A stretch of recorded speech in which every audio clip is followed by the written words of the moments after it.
नमस्कार दोस्तों, मैं वैभवंश राज आपका स्वागत करता हूं तक्षशिला ट्यूटोरियल के ऑनलाइन चैनल पे।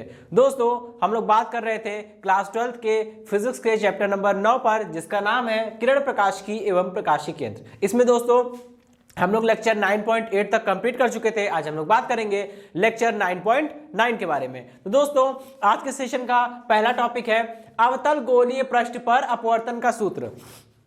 दोस्तों, पहले तो मैं ये बता दूं कि ये टॉपिक या फिर ये जो हेडिंग लिखी है, ठीक है, ये काफी इंपॉर्टेंट है, क्योंकि यहां से जो फॉर्मूला निकलेगा, ठीक है, वो फॉर्मूला आगे जब हम लोग लेंस पढ़ेंगे तो लेंस का जो सूत्र निकल कर आएगा वो इसी फॉर्मूले से निकल के आएगा, ठीक है। और एग्जाम में लॉन्ग क्वेश्चन के नजरिए से भी ये इंपॉर्टेंट है, क्योंकि लॉन्ग क्वेश्चन में भी आ सकता है, ठीक है। देखिए दोस्तों, हमको पता है कि अगर हम किसी कांच की एक सतह की बात करें, ठीक है, जो कि ट्रांसपेरेंट हो, ठीक है, जिसमें हम लोग आर पार देख सकते हो, तो अगर किसी भी कांच की बात करते हैं, ध्यान रखिएगा मैं कांच बोल रहा हूं, दर्पण नहीं। हर कांच दर्पण नहीं होता। जब कांच के एक सतह पर हम लोग परावर्ती पदार्थ जैसे कि कॉपर ऑक्साइड जैसे पदार्थों का लेपन कर देते हैं, तब जाके वो शीशा जो है या तब जाके वो जो कांच होता है वो दर्पण बनता है, ठीक। मैं कांच की बात कर रहा हूं। तो अगर किसी हम लोग दोस्तों किसी पारदर्शी कांच की बात करते हैं तो हर पारदर्शी कांच में अपवर्तन हो सकता है, ठीक है। अब यहाँ पे प्रश्न ये उठता है कि कोई जरूरी तो है नहीं कि जिस कांच पर अपवर्तन हम करा रहे हैं वो कांच एक समतल के रूप में हो, ठीक है, कांच की एक समतल प्लेट हो, वो कोई आवश्यक तो नहीं है। हो सकता है कि वो अब एक अवतल तल हो, ठीक है, एक अवतल गोलीय पृष्ठ हो जिसपे हम अपवर्तन करा रहे हैं। अवतल गोलीय पृष्ठ का मतलब क्या होता है? सपोज करिए ये एक कांच एक मोटी सी कांच की प्लेट थी, ठीक है। मैंने क्या किया, इसके एक सिरे से हमने ऐसा काट दिया, ठीक है। अब देखिए, ये प्रकाश जब बाईं ओर से चलेगा, ठीक है, प्रकाश जब बाईं ओर से चलेगा तो उसको कौन सी सतह मिल रही है? धसी हुई सतह मिल रही है। अगर प्रकाश, आपको ये तो पता है, चिन्ह परिपाटी में हमने पढ़ लिया था कि प्रकाश हमेशा बाईं ओर से दाईं ओर गति करेगा। जब प्रकाश बाईं ओर से दाईं ओर गति कर रहा है और अगर उसे धसी हुई सतह दिखती है सामने, तो वो कहलाएगा अवतल पृष्ठ, ठीक है। यही तो होता था अवतल दर्पण में भी। आप याद करिए, अवतल दर्पण में क्या होता था? अवतल दर्पण को मैंने इस तरह से बनाया था। जब प्रकाश सामने से आता है और प्रकाश को कैसी सतह मिल रही है? धसी हुई सतह मिल रही है, तो बोलते हैं ये अवतल दर्पण है। इसका ठीक उल्टा उत्तल दर्पण को दोस्तों हम लोग इस तरह से बनाते हैं, ठीक है। और जब प्रकाश आता है तो प्रकाश को उभरी हुई सतह मिलती है, तो इस प्रकार के दर्पण को हम लोग बोलते हैं उत्तल दर्पण। बस वही कॉन्सेप्ट यहां पे भी लगना है, ठीक है। अगर प्रकाश बाईं ओर से दाईं ओर गति करे और प्रकाश को धसी हुई सतह देखने को मिले तो वो होती है अवतल पृष्ठ या अवतल सतह, ठीक है। इसका उल्टा, अगर यही मान लीजिए प्रकाश बाईं ओर से दाईं ओर चलता और उसको उभरी हुई सतह मिलती, जो कि हम लोग नेक्स्ट टॉपिक में पढ़ेंगे, ठीक है, तब उसे बोलते हैं उत्तल गोलीय पृष्ठ, ठीक है। लेकिन अभी ये क्या है? अवतल गोलीय पृष्ठ। तो दोस्तों हमको इस टॉपिक में करना क्या है? अवतल गोलीय पृष्ठ, जो कि ये है, ठीक है, इसके लिए अपवर्तन का सूत्र निकालना है। हमें एक ऐसा फॉर्मूला निकालना है जो हमें यह बता सके कि अगर इस गोलीय पृष्ठ के द्वारा अपवर्तन होगा, इस गोलीय पृष्ठ के एक पार वस्तु को रख के दूसरी पार हम उसको देखेंगे, तो उस वस्तु का इमेज, उस वस्तु की जो प्रतिबिंब बनेगा वो कितनी दूरी पर बनेगा। यही सारी चीजें हमें उस फॉर्मूले से पता चल जाएगी कि अगर उस अवतल गोलीय पृष्ठ से हमने -u या फिर u दूरी पर कोई वस्तु रखी है तो उसका प्रतिबिंब जो है वो कितनी दूरी पर बनेगा। मतलब अगर हमें u का मान पता हो तो हम v का मान निकाल सके, हमें एक ऐसा फॉर्मूला चाहिए, ठीक है। चलिए तो स्टार्ट करते हैं। चलिए दोस्तों, अब सबसे पहले तो मैं आपको बता दूं, ये गोलीय पृष्ठ है, इसका एक नाम दे देते हैं, ठीक है, SPS डैश, ठीक है। तो सबसे पहले हम क्या बोलेंगे? माना SPS डैश एक अवतल गोलीय पृष्ठ है। देखिए दोस्तों, डायग्राम बनाने के बाद हम लोग फिजिक्स में जो डेरिवेशन करने से पहले और डायग्राम बनाने के बाद जो बीच में थोड़ा सा थ्योरी लिखते हैं, ठीक है, वो कई लोग याद करने के पीछे पड़े रहते हैं। तो याद नहीं करना है, ठीक है, आपको याद नहीं करना है, केवल उसको समझना है, ठीक। अब देखिए, यहां पे जो जो दिख रहा है वो मैं सब ऑलरेडी एक्सप्लेन कर चुका हूं, उसी को बोलना है, ठीक है। यहां पे माना SPS डैश क्या है? एक अवतल गोलीय पृष्ठ है, ठीक। इस अवतल गोलीय पृष्ठ की ये जो है, जो इस अवतल गोलीय पृष्ठ के ठीक मध्य बिंदु को हमने ध्रुव बोला है, ठीक है। माना SPS पृष्ठ के ठीक मध्य में एक बिंदु P है, इस बिंदु P को हम लोग क्या बोल रहे हैं, ध्रुव बोल रहे हैं, ठीक है। और इस बिंदु से होकर जाने वाली क्षैतिज रेखा को हम लोग क्या बोल रहे हैं, प्रकाशिक अक्ष बोल रहे हैं, ठीक है, या मुख्य अक्ष बोल रहे हैं, ठीक। अच्छा, हमने क्या किया है, इस मुख्य अक्ष पर पृष्ठ के ध्रुव P से कितनी दूरी पर, -u दूरी पर कोई वस्तु O रखी है।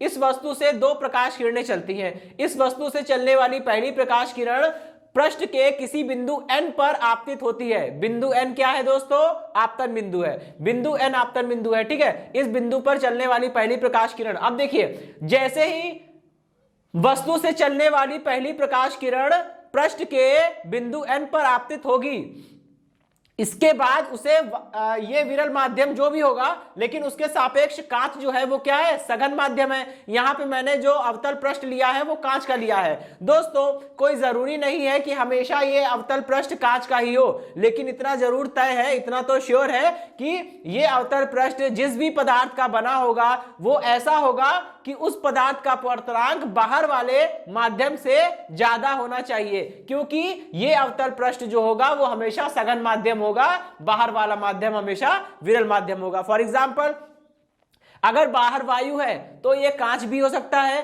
हीरा भी हो सकता है, जल भी हो सकता है। लेकिन मान लीजिए अगर बाहर का माध्यम जल है तो अंदर क्या होता है, अंदर होना चाहिए कांच या फिर हीरा, क्योंकि अगर बाहर का माध्यम जल है तो जल का अपवर्तनांक होता है 1.33 और इससे ज्यादा ही अपवर्तनांक होना चाहिए इस वाले माध्यम का, तभी तो वो सघन होगा, है ना। चलिए, तो इस चीज का विशेष ध्यान रखेंगे, ठीक है।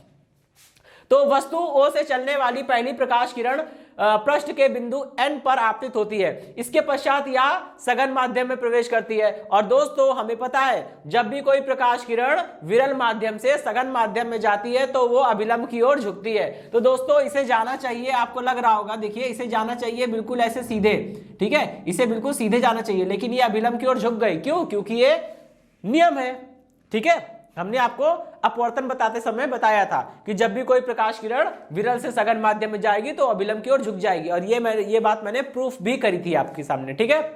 तो ये जो है क्या करेगी, थोड़ा सा अभिलंब की ओर झुक जाएगी। अच्छा, वस्तु O से दो प्रकाश किरण चली थी, मैंने कहा था। पहली प्रकाश किरण जो है वो बिंदु N पर गई, ठीक है, और अभिलंब की ओर थोड़ा सा झुक गई। चलिए भाई, कोई बात नहीं, तो पहली अपवर्तित किरण ये हो गई, ठीक। अच्छा, अब दूसरी अपवर्तित किरण जो है वो मुख्य अक्ष पर ही चल रही है, मुख्य अक्ष पर चल रही है और ध्रुव पर गिरेगी, ठीक है, और प्रकाशिक केंद्र C से होकर जा रही है। और दोस्तों, हमने आपको बताया था, दर्पण पढ़ाते समय हमने आपको बताया था कि अगर कोई प्रकाश किरण, ठीक है ना, अगर कोई प्रकाश किरण प्रकाशिक केंद्र से होकर जाती है तो परावर्तन के पश्चात क्या होती है, उसके मार्ग में कोई भी विचलन नहीं होता है, जिस रास्ते पर वो गई थी उसी रास्ते पर टकरा के लौट आती है।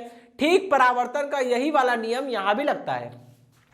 अगर कोई प्रकाश किरण जो है वो वक्रता केंद्र से होकर जा रही है तो उसके मार्ग में कोई भी विचलन नहीं होगा, क्योंकि देखिए जब ये प्रकाश किरण जो है वक्रता केंद्र से होकर जाएगी तो ये बिल्कुल सीधी चली जाएगी, इसके मार्ग में कोई भी विचलन नहीं होने वाला है। ऐसा इसलिए है क्योंकि दोस्तों आपको पता है, हमें स्नेल्स लॉ पता है। हमें क्या पता है? स्नेल्स लॉ हम जानते हैं। स्नेल लॉ क्या बताता है कि अगर आपतन कोण इतना है तो अपवर्तन कोण कितना होगा भाई, ठीक है। चलिए, N2/N1 हो गया। अच्छा, अब समझिएगा, अगर हम बिंदु P की बात करें तो जो प्रकाश किरण मुख्य अक्ष के समांतर चली है या मुख्य अक्ष पर ही चल रही है, वो प्रकाशिक केंद्र से होकर गई और फिर बिंदु P पर आके गिरी, तो बिंदु P क्या हो गया? आपतन बिंदु हो गया। अब आपतन बिंदु के लिए आपतन कोण निकालिए। पहले आपतन बिंदु के लिए जब आप आपतन कोण निकालेंगे तो आपको पता चलेगा आपतन कोण निकालने के लिए अभिलंब खींचना होगा। अभिलंब खींचने का सबसे अच्छा तरीका हमने बताया था कि जिस बिंदु पर अभिलंब खींचना हो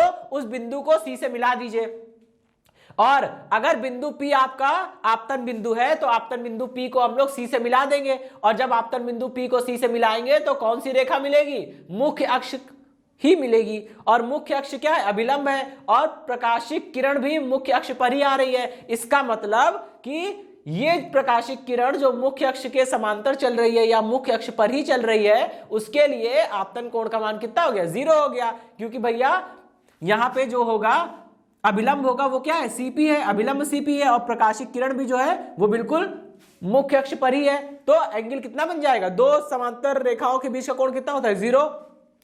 आपतन कोण 0 हो जाएगा।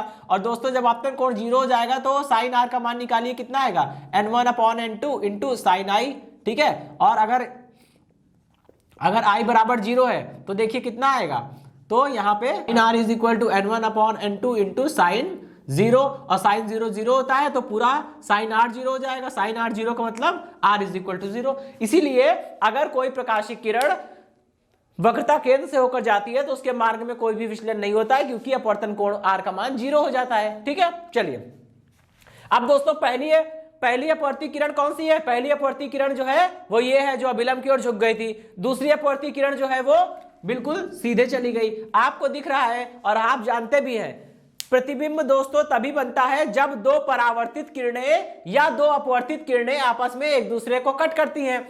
आपको पता है पहली अपवर्ती किरण ये है, दूसरी अपवर्ती किरण ये है। क्या ये दोनों कभी एक दूसरे को कट करेंगी? कभी नहीं, क्योंकि ये दोनों तो अलग अलग जा रही है, दूर भाग रही है। एक प्रकाश किरण ऊपर की ओर भाग रही है, एक सीधे की ओर भाग रही है, कभी मिलेगी ही नहीं। तो क्या करेंगे दोस्तों, प्रतिबिंब बनाने के लिए कभी भी ऐसी स्थिति उत्पन्न होगी तो आप ये देखिए कि अगर दोनों किरणें एक दूसरे से दूर भाग रही हैं तो कभी एक दूसरे को कट नहीं करेगी, और जब तक वो एक दूसरे को कट नहीं करेंगी तो प्रतिबिंब कैसे बनेगा? तो दोस्तों इस केस में प्रतिबिंब जो होता है वो हमेशा कैसा बनता है? आभासी बनता है। मतलब क्या होगा कि इन दोनों किरणों को पीछे बढ़ाइए। लेकिन दोस्तों हम सभी जानते हैं कि प्रकाश किरणें हमेशा आगे की ओर बढ़ती हैं, कभी वापस थोड़ी ना आएगा प्रकाश। तो हम लोग करते क्या है, ये काम इमेजिनेशन में होता है, ठीक है। ये काम जो होता है वो इमेजिनेशन में होता है, आभासी होता है टोटल। और आपको मैंने बताया था कि अगर हम लोग ऑप्टिक्स में कोई भी काम आभासी होता है तो हम लोग उसे डॉटेड लाइन से बनाते हैं। तो हमको पता है कि ये प्रकाश किरण आगे भागेगी, कभी भी पीछे नहीं आएगी, तो हम इसे यहां पे हमारा जो काम है वो वर्चुअल है, आभासी है। तो हमने क्या किया, इसको पीछे बढ़ाया, डॉटेड लाइन से पीछे बढ़ाया, और डॉटेड लाइन से पीछे बढ़ाया और इसको भी पीछे बढ़ाया। ये दोनों ने किसी बिंदु आई पर जाके कट किया। जब इन दोनों किरणों को पीछे बढ़ाने पर ये किसी बिंदु आई पर कट कर रही है तो वहीं पे इमेज बन जाएगी, ठीक है। यहां पे वस्तु की इमेज बन जाएगी, ठीक। और ये जो है CN, ये क्या है? ये अभिलंब था आपतन बिंदु के लिए, आप जानते हैं। अब हमने मान लिया है कि ध्रुव से वस्तु की दूरी -u है, ध्रुव से प्रतिबिंब जो बना है उसकी दूरी -v है, और ध्रुव से वक्रता केंद्र के बीच की दूरी -r है। ये सारी दूरियां निगेटिव ली गई हैं क्योंकि चिन्ह परिपाटी ऐसा कहती है, ठीक है। हम P से O की दूरी नापेंगे तो हमें दाएं हाथ से बाएं हाथ की ओर चलना पड़ेगा, लेकिन दोस्तों प्रकाश तो बाएं हाथ से दाएं हाथ की ओर चलता है। हम प्रकाश के विपरीत दिशा में चल रहे हैं, इसलिए u का मान निगेटिव। सेम यही बात यहां भी होगी, जब आप P से I की दूरी नापेंगे, प्रकाश के विपरीत चल रहे हैं इसलिए माइनस साइन लिया जाएगा। और यहां भी P से C की दूरी नापेंगे तो प्रकाश के विपरीत चल रहे हैं इसलिए माइनस साइन लिया जाएगा, ठीक है। अच्छा, हमने क्या किया है दोस्तों, आपतन बिंदु N से मुख्य अक्ष के किसी बिंदु M पर हमने लंब खींचा है, ठीक है।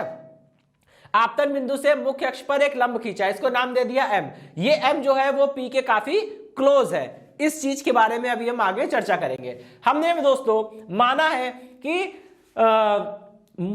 वस्तु से चलने वाली प्रकाश किरण, ये वस्तु से चलने वाली प्रकाश किरण मुख्य अक्ष के साथ अल्फा कोण बनाती है, और प्रतिबिंब बनाने के लिए आने वाली प्रकाश किरण मुख्य अक्ष से बीटा कोण बनाती है, और अभिलंब जो है वो मुख्य अक्ष के साथ गामा कोण बनाता है। तब दोस्तों हमें इसमें ज्योमेट्री लगानी पड़ेगी, ठीक है। लेकिन दोस्तों ज्योमेट्री लगाने से भी पहले हमें एक काम करना होगा, ठीक है। सबसे पहले हम लिखेंगे कि अगर ये माध्यम हमने कांच मान लिया है, ठीक है, ये वायु मान लिया, तो वायु कांच अंतरा पृष्ठ के लिए स्नेल के नियम। ध्यान रखिएगा दोस्तों, यहां प्रकाश किरण वायु से निकल के कांच में जा रही है। पहला माध्यम कौन है? वायु, क्योंकि जिस माध्यम से प्रकाश किरण निकलती है वो पहला माध्यम होता है, और जिस माध्यम में प्रवेश कर रही होती है वो दूसरा माध्यम होता है। तो यहां पहला माध्यम विरल माध्यम लेना है, हमने से वायु ले लिया। दूसरा माध्यम सघन माध्यम लेना है, इसे हमने कांच ले लिया। तो वायु पहला माध्यम है, कांच दूसरा माध्यम है। तो पहले वायु का नाम लिखेंगे, कांच का नाम बाद में लिखेंगे। इसलिए देखिए मैं लिख रहा हूं वायु कांच, वायु कांच अंतरा पृष्ठ लिखेंगे, कांच वायु अंतरा पृष्ठ नहीं लिखेंगे, ठीक है। वायु कांच अंतरा पृष्ठ के लिए, वायु कांच अंतरा पृष्ठ के लिए स्नेल के नियम से। दोस्तों स्नेल का नियम कहता है कि sine I upon sine R is equal to कितना होता है? n2 अपॉन n1, ठीक है। लेकिन दोस्तों यदि I आपतन कोण I और अपवर्तन कोण R क्या हो, अत्यंत सूक्ष्म हो, ठीक है। अगर आपतन कोण I और अपवर्तन कोण R जो हो वो अत्यंत सूक्ष्म हो, ठीक है, और तो दोस्तों हम लोग क्या करेंगे, यहां पे हमें अप्रोक्सीमेशन लेना पड़ेगा, ठीक है। लेकिन अप्रोक्सीमेशन लेने से पहले मैं आपको यहां पे I और R बना दूं, ठीक है। देखिए दोस्तों, हमें पता है कि आपतित किरण, ठीक है, आपतित किरण अभिलंब के साथ जो कोण बनाती है उसे आपतन कोण कहते हैं। दोस्तों आपतित किरण कौन सी है, ये वाली किरण है जो O से निकल कर आ रही है, ये है आपतित किरण, ये है अभिलंब, सारे कोण अभिलंब से नापे जाते हैं। तो आपतित किरण अभिलंब के साथ जो कोण बनाएगी वो आपतन कोण I होता है। यानी दोस्तों ये वाला कोण कितना हो जाएगा, I, ये वाला कोण पूरा कितना हो जाएगा, ये हो जाएगा I, ठीक है, ये पूरा। अच्छा, और अपवर्तित किरण अभिलंब के साथ जो कोण बनाती है वो अपवर्तन कोण होता है R, ठीक है। तो दोस्तों ये अपवर्तित किरण है, ठीक है, ये अभिलंब के साथ जो कोण बना रही है वो अपवर्तन कोण हो गया R, ठीक है। अब दोस्तों देखिए अपवर्तन कोण जो है वो अपवर्तित किरण और अभिलंब के बीच में बन रहा है, और इसी अपवर्तित किरण को हमने पीछे बढ़ाया हुआ है, और ये है अभिलंब। यानी कि अगर ये कोण R है तो ये वाला कोण भैया कितना हो जाएगा, R हो जाएगा, ठीक है, आप समझ रहे होंगे।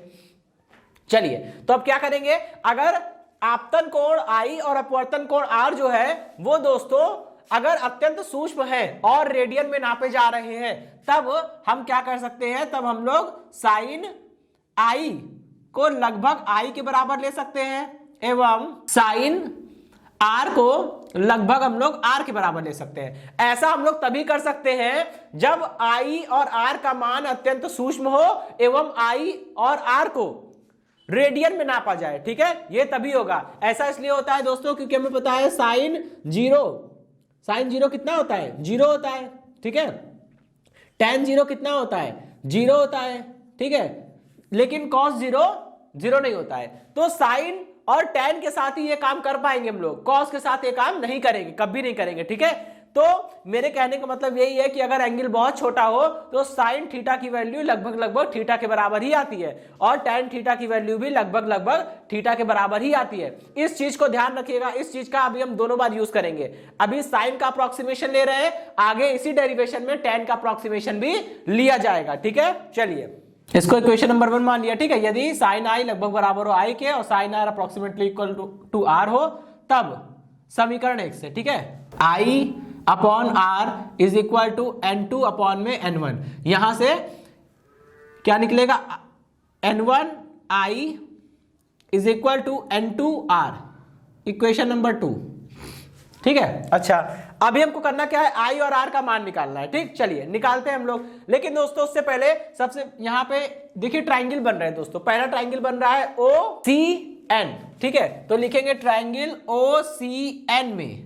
दोस्तों एक प्रमेय होती है, छोटे क्लास में हमने पढ़ी है कि अगर किसी से हम त्रिभुज की बात करते हैं तो त्रिभुज में किन्हीं दो अंतः कोणों का जो योग होता है वो वाह्य कोण के बराबर होता है, ठीक है। वाह्य कोण का मतलब क्या है समझ लीजिए, एक बार प्रमेय को हम रिवाइज कर देते हैं। मान लीजिए दोस्तों ये एक त्रिभुज बन रहा है, ठीक है। इस त्रिभुज की ये वाली लाइन को हमने बढ़ा दिया, कोई दिक्कत तो नहीं है ना, लाइन बढ़ाई तो है बस, ठीक है। अच्छा अगर ये वाला कोण है मान लीजिए x, ये वाला कोण है मान लीजिए y, तो ये वाला कोण कितना होगा, x प्लस वाई।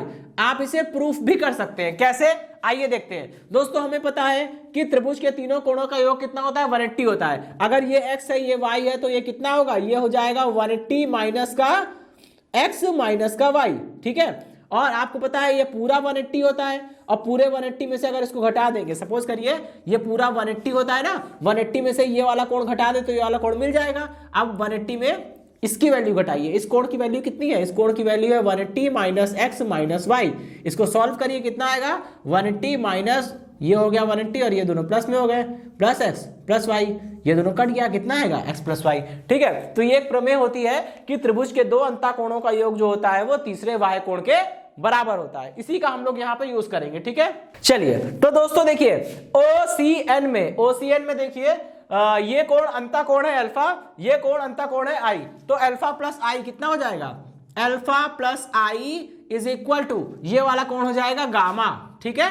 चलिए और यहां से जरा आई की वैल्यू निकालिए, आई इज इक्वल टू कितना हो जाएगा दोस्तों, गामा माइनस अल्फा। सही बात है, समझ गए, ठीक है। इक्वेशन नंबर 3 हो गई भाई। चलिए अभी हम क्या करेंगे, अब हमें एक और इक्वेशन, एक और ट्रायंगल लेना है, कौन सा, ICN, ठीक है। कौन सा ट्राइंगल लेंगे? ICN।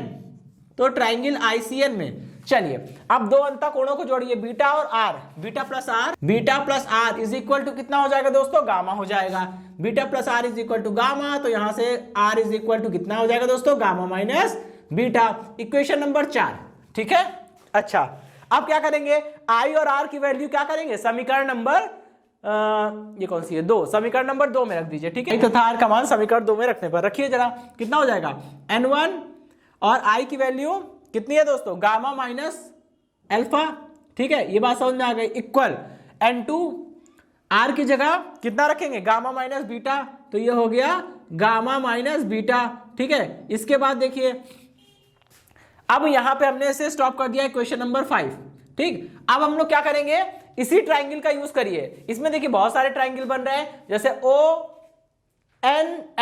ठीक है, INM, इसमें अल्फा बीटा गामा लगा लेंगे और अल्फा बीटा गामा की वैल्यू निकाल के यहां पुट करना है, फिर आगे का सारा प्रोसीजर हम लोग करेंगे, ठीक है। अच्छा देखिए दोस्तों, अगर हम N से M की हाइट को हम लोग क्या मान ले? H मान ले, ठीक है, तो कोई बात नहीं, देखते हैं, यहां पे वैल्यू रखनी पड़ेगी ना, इसलिए ऐसा कर रहे हैं, ठीक है। चलिए अब हम लोग क्या करेंगे? ट्राइंगल लेंगे, कौन सा ट्राइंगल? ले लीजिए OMN, ट्राइंगल OMN में, ठीक है, क्या लगाएंगे हम लोग? tan लगाएंगे tan अल्फा। और दोस्तों अगर अल्फा का मान काफी छोटा है और रेडियन में नापा गया है तो tan अल्फा लगभग बराबर किसने हो जाएगा? अल्फा के हो जाएगा। यहां tan अल्फा लगाइए, tan बराबर क्या होता है? लंब बटे आधार, कोण के सामने वाली भुजा लंब और ये बची आधार, यानी कि NM अपॉन में OM, ठीक है, ये हो जाएगा NM अपॉन में OM। आप कौन सा ट्राइंगल लेंगे? INM, तो ट्राइंगल INM में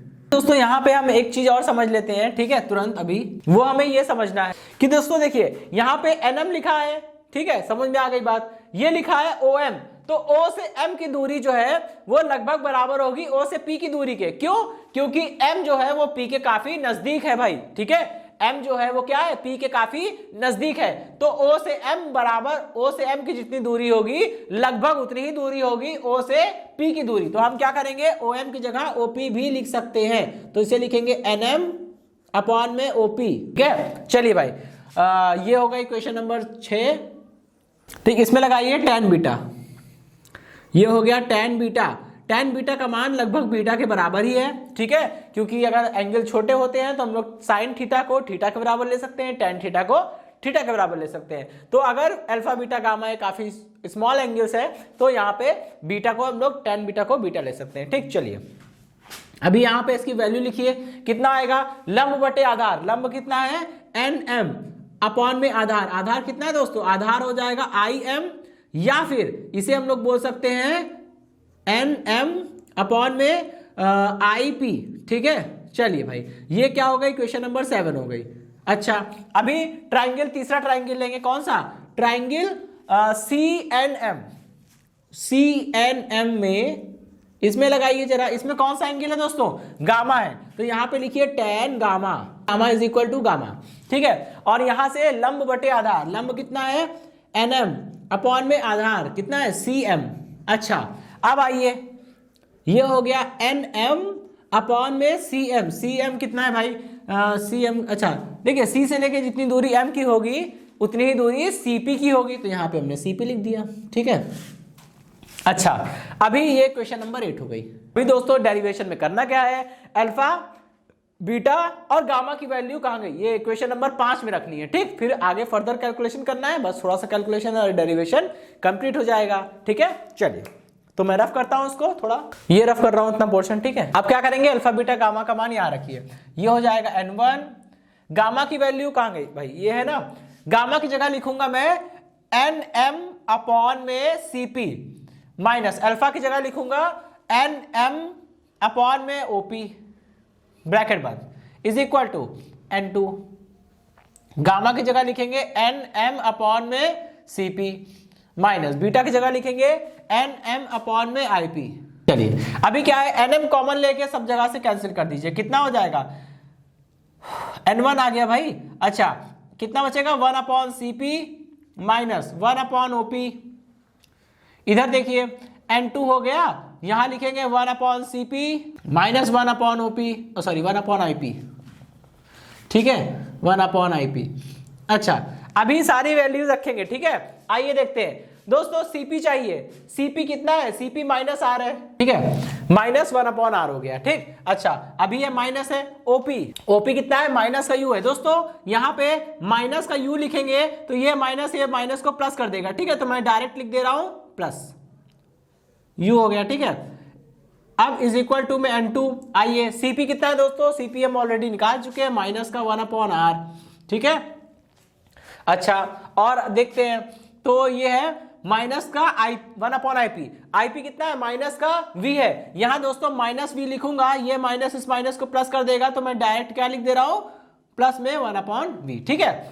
अब ये सब भी रफ कर दे रहा हूं, देखिए क्या हो जाएगा, 8 इक्वेशन बन चुकी है। इसके आगे बात करते हैं, कितना हो जाएगा, इसको सबको अंदर मल्टीप्लाई कर दीजिए, ठीक है। N1 माइनस का N1/R प्लस का N1/U is equal to minus का N2/R प्लस का N2/V, ठीक है। अब क्या करेंगे हम लोग, R वाले को एक तरफ कर दीजिए, N और V वालों को एक तरफ कर दीजिए, ठीक है। V वाले को इधर बुला लीजिए, कितना हो जाएगा N1U माइनस का N2V, ठीक है, इज इक्वल टू N1 उधर जाएगा, प्लस का हो जाएगा N1/R, ठीक है, माइनस का N2/R, ठीक। अच्छा अभी क्या करेंगे, माइनस साइन लेके इंटरचेंज कर दीजिए, तो माइनस साइन लेके इंटरचेंज करेंगे, कितना हो जाएगा N2/V minus N1/U is equal to कितना हो जाएगा N2/R माइनस का N1/R, ठीक है। अब देखिए क्या करेंगे, दोनों पक्षों में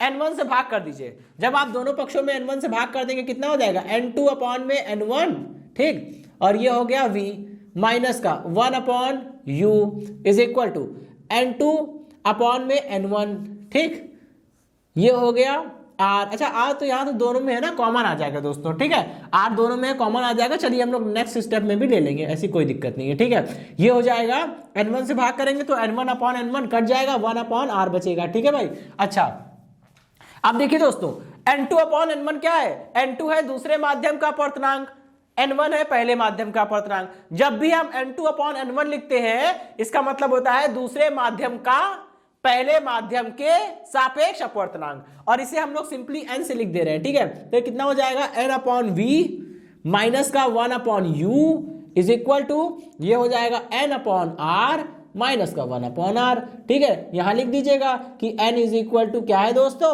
n का मतलब है N2/N1 दूसरे माध्यम का पहले माध्यम के सापेक्ष अपवर्तनांक। अब इसको हम लोग बस थोड़ा सा LCM लेके फाइनली इस तरह से लिख देंगे, ठीक है। कितना हो जाएगा N/V माइनस का 1/U is equal to N minus 1/R, ठीक है। ये है फाइनल इक्वेशन जो आपको निकालनी थी, ये वो फाइनल फॉर्मूला है जो जिसकी हम बात कर रहे थे, ठीक है। यही वो समीकरण है, ठीक है, मतलब यही अवतल गोलीय पृष्ठ के लिए अपवर्तन का सूत्र है, ठीक। अब हम लोग दोस्तों ये डेरिवेशन समाप्त हुआ, इसी के साथ ये सेशन एंड होता है। अब हम लोग नेक्स्ट सेशन में क्या पढ़ेंगे, उत्तल गोलीय पृष्ठ के लिए अपवर्तन का सूत्र पढ़ेंगे, ठीक है दोस्तों। तो ये सेशन समाप्त होता है। इस सेशन से जुड़े नोट्स प्राप्त करने के लिए डिस्क्रिप्शन में दिए गए लिंक पर जाके क्लिक कीजिए। दोस्तों आज के सेशन में इतना ही, मिलता हूं नेक्स्ट सेशन में, धन्यवाद।